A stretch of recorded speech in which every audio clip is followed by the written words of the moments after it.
Coming up on the Q30 Newscast, a residence hall racks up thousands of dollars in damages, move-in dates are announced, and QU's favorite dogs plan another visit for finals, and graduation is less than a month away. How is the university preparing? All this and more coming up on the Q30 Newscast.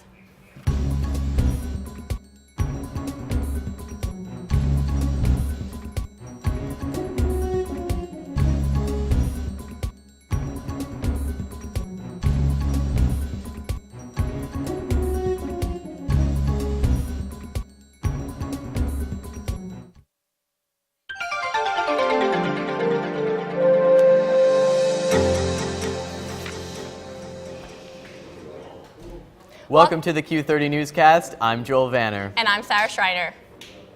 This morning, students and faculty banded together for a flash mob style protest on the quad for the arts. Callie Keys has the story.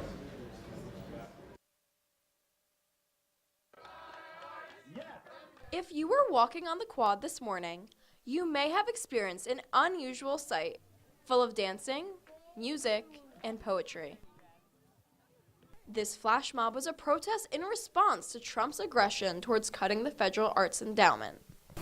The arts, it's tied into my identity. It's tied into my soul. It's who I am as a person. I'm a poet. I'm an artist. I'm an actor. I'm a writer. I'm a dancer. And so that the fact that they would consider cutting arts funding, I think that my biggest concern is what kind of culture are we going to create for not only myself, but for the generations after me. But this protest was not only about national politics. Students and faculty also hope to express their passions to show school administrators that the next university president should be one that values the arts. It just seems to me that we had to do something slightly political, both on the national level in protest of our president, who hates poets, who hates dancers, and our own president, who is leaving. But we really hope that with the next president that we get, they'll understand how important the arts are to all students, regardless of their major. I'm an English major, and so the arts are really important to me, and I was a dancer for a good portion of my life, so I've been able to see the arts affect me personally and how they affect the other people around me. So, despite the protests that occurred behind me only a few hours ago, the federal spending bill is proposing to fund and even increase funding of 3 of the art agencies that Trump proposed to eliminate. However, things are still very controversial and subject to change. At the library steps for Q30 News, Callie Keys. May weekend proved to be destructive for the Commons Residence Hall, as seen in these photos. This isn't the first and unfortunately the last time that the Commons will experience this type of damage, as it seems to be occurring from year to year. Mark DeVilbiss, Director of Residential Life, issued the following statement to Q30 News, quote, "I can confirm for you that there were multiple instances this weekend when ceiling tiles were destroyed in the Commons. We do not have a cost yet for repairing the damage," end quote. We have a Q30's own John McMahon spoke to Public Safety Sergeant Robert Vignola about May weekend and the plan that Public Safety enacted over the weekend to keep the campus community safe. Here's what Vignola had to say. We have a tactical plan and an operational plan already set in place that's been done over several years. We just fine-tune it. Part of the process was to try to cut the alcohol delivery into campus. So we did do a little more checking at the gates, a little more assertiveness as far as looking for it. Vignola also provided Q30 News with the following statistics about the weekend. There were 1,124 entries into the public safety logbook, 43 reports/investigations, 7 drug cases, 2 arrests for vandalism, and some vandalism investigations are still ongoing. Vignola also told Q30 News that over the weekend, public safety officers were listed for 12-hour shifts to ensure proper coverage for the whole weekend. With final and move-out coming up, the Parking and Transportation Office has issued changes to the campus shuttle system schedule. This Thursday and Saturday, there will be no New Haven Entertainment Express. Next Thursday begins shuttle operation leaving from North Lot rather than the usual South Lot. On Thursday, May 11th, shuttles from Mount Carmel to York Hill will be running until midnight. The North Haven shuttle will be on a regular schedule, and the New Haven Town and Train will be going straight to Union Station from North Lot from 10 a.m. to midnight. On Friday, May 12th, shuttles from Mount Carmel to York Hill will operate until 6 p.m. There will be no North Haven shuttle, and the New Haven Town and Train will be going straight to Union Station from North Lot from 10 a.m. to 6 p.m. Residential Life has announced move-in dates for the 2017-2018 academic year. The dates are as follows. August 23rd, the freshman living learning communities will move in. August 24th, Irma, Commons, Ledges, Dana, and incoming transfer students will move in. August 25th, main campus move-in includes Mountain View, Larson, Troop, Hill, and Bach. York Hill move-in are Crescent, West Hill, and townhouses, and also Whitney Village. August 26th includes the Village, Pearl Roth, Founders, Salem, and York Hill move-in is still permitted on this day as well as Whitney Village. Sunday, August 27th is open move-in, and lastly, senior move-in begins Friday, August 18th and ends Sunday, August 27th. Last week, the chairman of Quinnipiac University's Board of Trustees, William Weldon, sent a memo to the university community in regards to President John L. Leahy's June 2018 retirement. The memo highlighted some of the biggest moments in Quinnipiac's history since Leahy first started here in 1987, such as the nationally recognized Polling Institute and the growth to 3 campuses. It also announced that the Board of Trustees has enlisted the help of a global executive search firm based in Chicago, Spencer Stewart. Weldon states, quote, "This firm is uniquely qualified to assist us, having conducted more than 300 senior-level executive board searches over the past 5 years," end quote. With only final weeks to go, the countdown to graduation has begun, and administration is preparing for the big day. While many students are still frustrated with the move to the TD Bank Sports Center, Carla Natalie, Assistant Vice President for Public Affairs, stands by this decision. She said it is, quote, "an overall better experience for our graduates and their families. We heard a lot of positive feedback after last year's ceremonies. The ceremonies are able to be more personalized. The arena is climate controlled and the tiered seating provides a good view from any seat," end quote. Quinnipiac's favorite furry friends, Ben and Tucker, the 2 therapeutic golden retrievers, are coming back for another visit. For the past few years, they've been coming to QU during finals week to relieve some stress for students. The dogs belong to a psychology professor at Quinnipiac. The dogs will be stationed in the Student Center during finals week in room SC-119 next week to help students ease their stress and calm their nerves. On Monday, the Legends a cappella group took to the Piazza to perform their musical selections that they worked on over the course of this past semester. This Friday, the QU Notables will also be taking to the Piazza to perform their pieces that they have worked on this past semester as well. The concert will showcase individual pieces as well as group pieces. And before we toss it over to our political correspondent, we have Carrie Golden here in the studio to update us on the agreement Congress reached last week, as well as a phone call between President Trump and Vladimir Putin. Carrie, what do you have for us? Thanks, guys. The United States congressional negotiators reached an agreement that will keep the federal government funded through September 2017. The deal features an increase in defense spending and security. A portion of the money will go towards soldier pay and education. Planned Parenthood will also receive funds, eliminating the threat of possible cuts to the women's health care provider.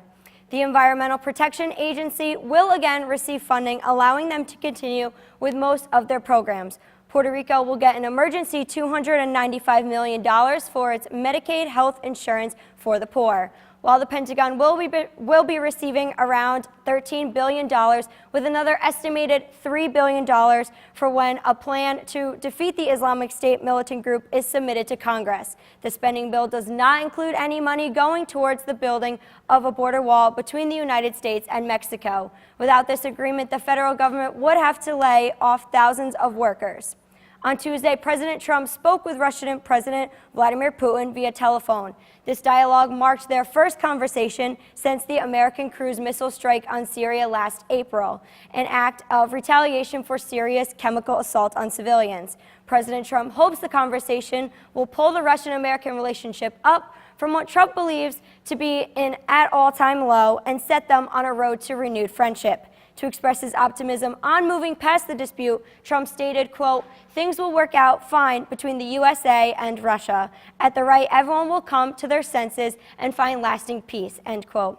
That's all I have for your political update. I'm Carrie Golden. Back to Sarah and Joel at the desk. Thanks, Carrie. Still to come on the Q30 Newscast, seniors graduate in less than a month. Sorry, Sarah. And we have recap of the events that happened as well as events coming up. Stay with us.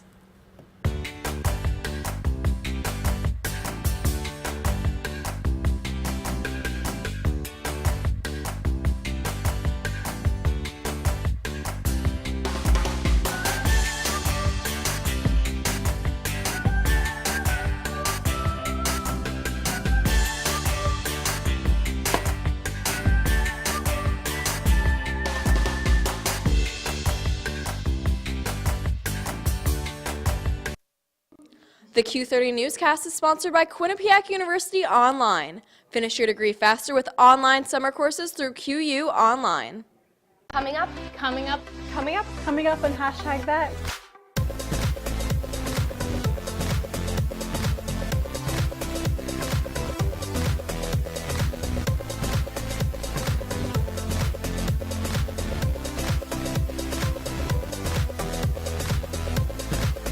We are your source for Quinnipiac's entertainment news.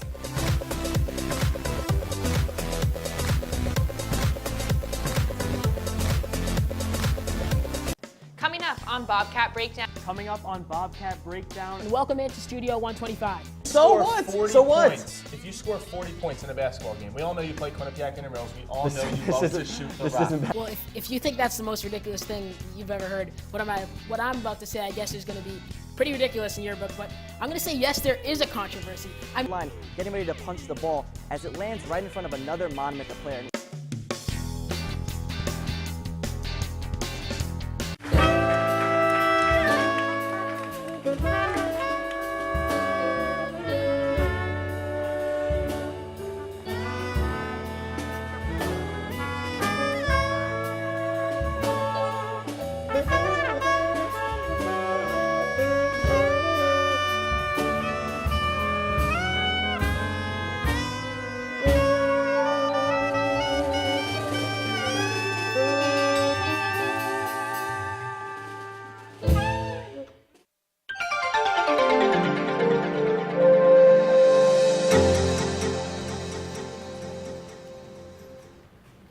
Welcome back to the Q30 Newscast. Thanks for sticking with us.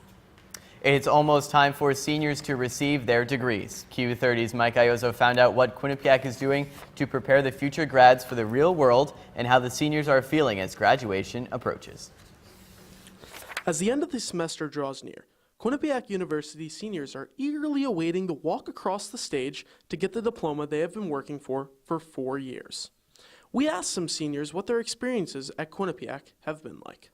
For me, it was, let's work really hard, let's go cover games, let's go, experience other parts of the world that I'm not going to be able to experience through sports. I've had friends in high school that kind of like went into the same field as me, which is like film and television and stuff. And the one thing that I always tell them is that Quinnipiac was able to give me the most opportunities. That's been great. I mean, 4 years, lived on campus 2 years, lived off campus 2 years. Pretty involved on campus through Greek life, through PICAP, and through Q30 as a management team member. So I think I've definitely taken advantage of a lot of stuff that Quinnipiac has to offer. We had the opportunity to talk to Assistant Dean for Career Development, Dana Rosengard, and asked if he had any advice for these graduating seniors. You will never again in your life be as free as you are at 22, likely unmarried, likely not a parent, and likely with more courage than you will have at 32, 42, or 52. We also had the opportunity to ask academic advisor Ben Bogardus for a word he would use to describe this senior class. I think the one word I could use to describe them is very passionate. Passionate about what they want to do with their lives. They have a clear plan. Although these seniors will be missed, we know that they are moving on to bigger and better things. I'm Mike Iozzo reporting for Q30 News. Quinnipiac sophomore Joe Yasso, a political science and economics double major, took to the Mount Carmel Dining Hall kitchens yesterday to make Long Island-style bagels. The bagels, which were free for all students and staff, came from a recipe that Yasso learned during his time working at a Long Island bagel shop. Yasso proposed the idea to Chartwells about bringing these bagels to the dining hall, and Chartwells responded by giving Yasso the opportunity to make them himself. In total, about 200 bagels were made, some plain, some sesame, and some everything.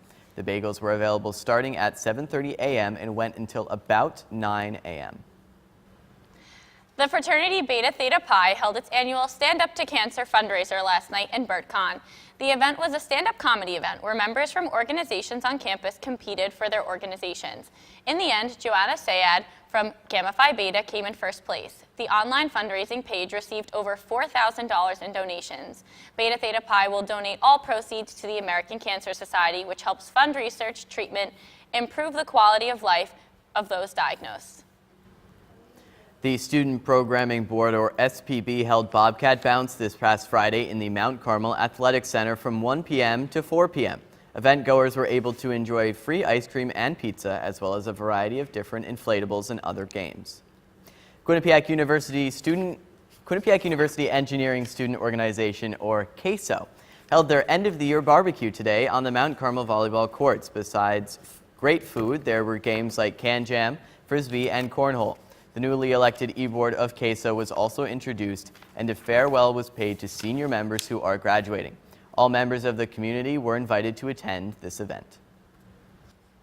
Latina sorority Chi Upsilon Sigma had an empanada sale yesterday in Tater Hall from 11 a.m. to 4 p.m. The sorority sold beef and cheese empanadas to raise money for the I Have a Dream Foundation.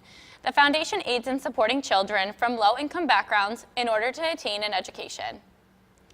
The weather is warming up in what says summer more than a cold Italian ice. While the Student Programming Board was offering free Italian ices to students outside the Student Center today at 4 p.m. The first 50 people to receive an ice also got a free beach towel. Flavors included lemonade, margarita, watermelon, and blueberry. The April showers, along with tornadoes, have brought more than enough damage to the southern and midwestern parts of the U.S. And arrests are made in connection with the motel shooting and news out of Iraq. I'll leave the rest for our national news correspondent, Mike Iozzo. Mike, what do you have for us? Thanks, guys. Tornadoes and floods have wreaked havoc in parts of the South and Midwest, causing catastrophic damage and extensive cleanup this past Saturday. The storms were centered around eastern Texas, where at least 4 tornadoes touched down in the afternoon and evening hours of Saturday, killing 4 and injuring at least 49 people. The damages could also be seen throughout most of the South and Midwest, with flash flood warnings stretching from eastern Oklahoma to western Kentucky and parts of Illinois and Arkansas. A search and rescue mission for 2 toddlers, a 4-year-old boy and an 18-month-old girl, is taking place after they were separated from their mother as her car got caught out in high waters on Saturday night.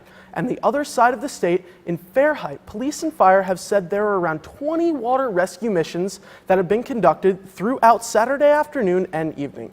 These storms have left 23,000 people without power, and the cleanup is just in the beginning stages. A man and woman have been arrested in connection with a motel shooting believed to be a rampage throughout the suburbs of Los Angeles last Saturday.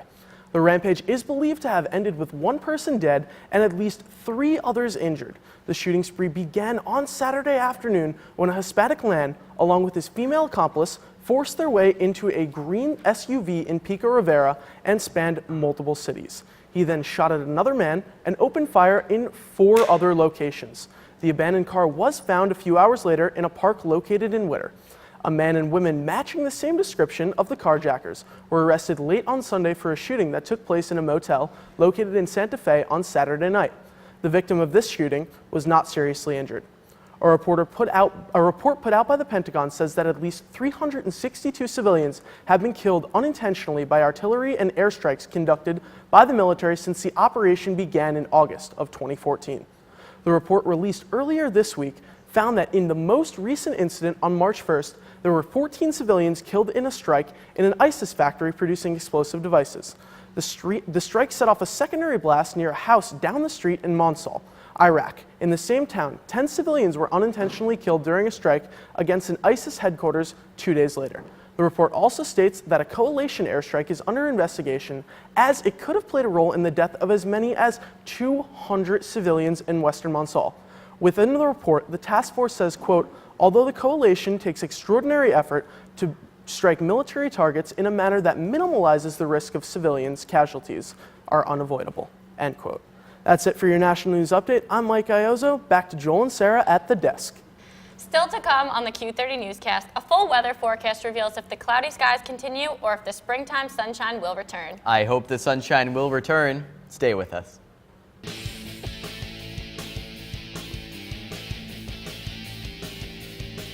Hello, Quinnipiac hockey fans, and welcome to the Neutral Zone. Definitely St. Lawrence, and I think you're going to see the test coming up real soon. They might be having a bit of an adjustment issue without that CBS line, but don't count them out. At High Point Solutions Arena in Game 2 of Quinnipiac vs. Northeastern Series.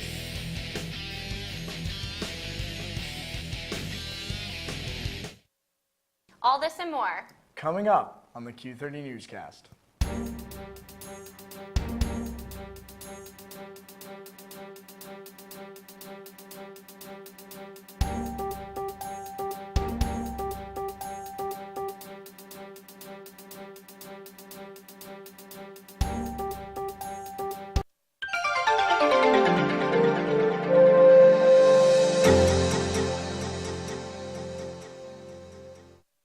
The Q30 Newscast is sponsored by Quinnipiac University Online. Finish your degree faster with online summer courses through QU Online.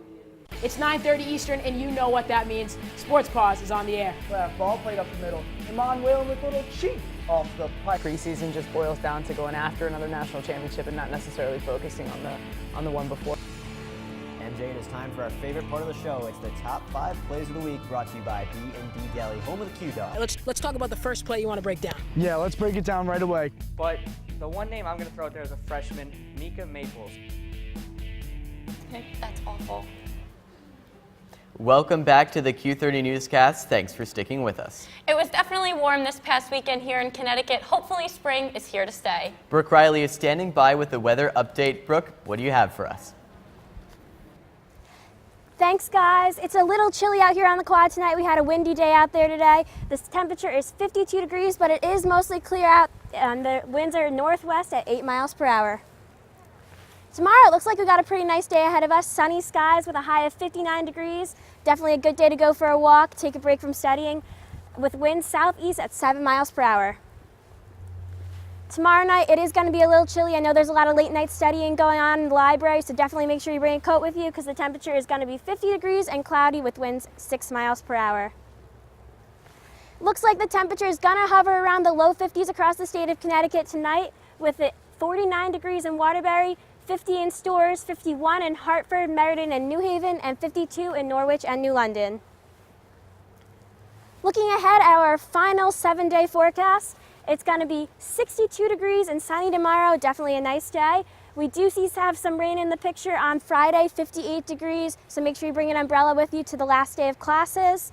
Saturday, it's going to be 64 degrees and sunny, definitely the nicest day of the week, so definitely take a break from studying, go hike the Giant, enjoy the last weekend here. 59 degrees on Sunday, another nice day. Monday, 54 degrees, a little chillier. Tuesday, 56 degrees. We have a mix of rain and sun, so not too bad. Do carry an umbrella with you just in case. And finally, on Wednesday, 63 degrees with partly cloudy skies. That's all I have for your final weather forecast of the year. I'm Brooke Riley. Now back to Joel and Sarah. It has been an exciting time in Hollywood, from talk show hosts to new albums. Nicolette Archel has this week's entertainment update. Nicolette? Thanks, guys. A large secret has been revealed along with a sigh of relief from Kelly Ripa. After many trial hosts, Kelly Ripa has finally found a permanent live co-host. Ryan Seacrest is the official choice, joining the live show with Kelly, almost exactly 1 year after Michael Strahan left the show. Kelly has had various celebrities such as Jimmy Kimmel, Anderson Cooper, Andy Cohen, and many more as hosts for the show of the day, saying, quote, "I was blown away by how good they were keeping their mouths shut. They are better than my mother," end quote. He will be staying in New York City during the week for the show and heading back to Los Angeles on the weekends. Good luck to the two of them on a successful show. Still on the topic of daytime television, the 44th Annual Daytime Emmy Awards were this past Sunday. The Ellen DeGeneres Show took home the award for Top Entertainment Talk Show. Good Morning America also received an Emmy for Outstanding Morning Program. Another big winner was Steve Harvey with Outstanding Game Show Host, as well as Outstanding Informative Talk Show Host. Flip or Flap stars Christina and Tariq El Musa attended the Daytime Emmys together, even though they are divorced. The former couple was all smiles on the red carpet, posing for photos, even going in front of the world and reading a nomination. Despite the divorce, the HGTV hit show was officially picked up for an 8th season. Heads up One Direction fans, Harry Styles is releasing a debut album May 12th and hitting the road himself this fall. Styles admitted he is nervous to see how his fans would react to the release of his first album since separating from One Direction. The 23-year-old announced his world tour beginning at September 19th, starting with the United States and ending December 8th in Japan. All ticket sales go on sale May 5th.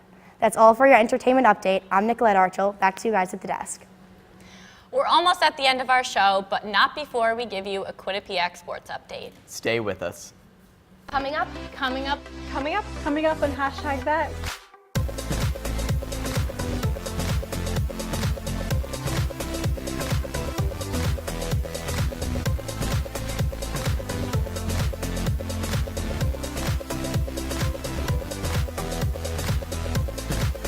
We are your source for Quinnipiac's entertainment news.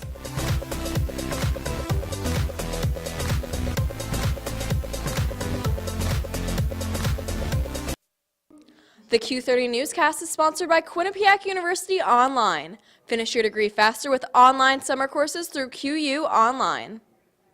Coming up on Bobcat Breakdown. Coming up on Bobcat Breakdown. And welcome into Studio 125. So what? If you score 40 points in a basketball game, we all know you play Quinnipiac Intramurals. We all know you love to shoot the rock. Well, if you think that's the most ridiculous thing you've ever heard, what I'm about to say, I guess, is going to be pretty ridiculous in your book, but I'm going to say yes, there is a controversy. I'm line, getting ready to punch the ball as it lands right in front of another Monument player.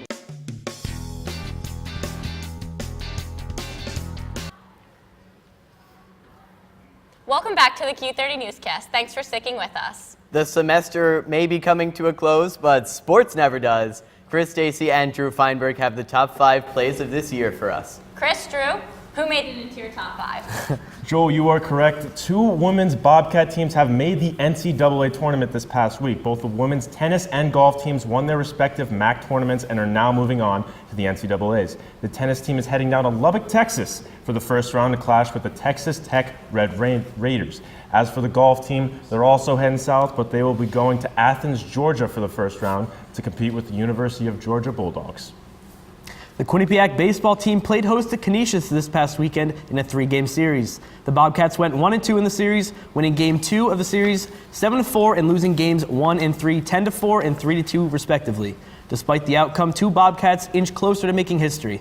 Senior shortstop Matthew Batten chalked on 6 hits this weekend. He now has 243 in his career, just 1 hit shy of the all-time program record.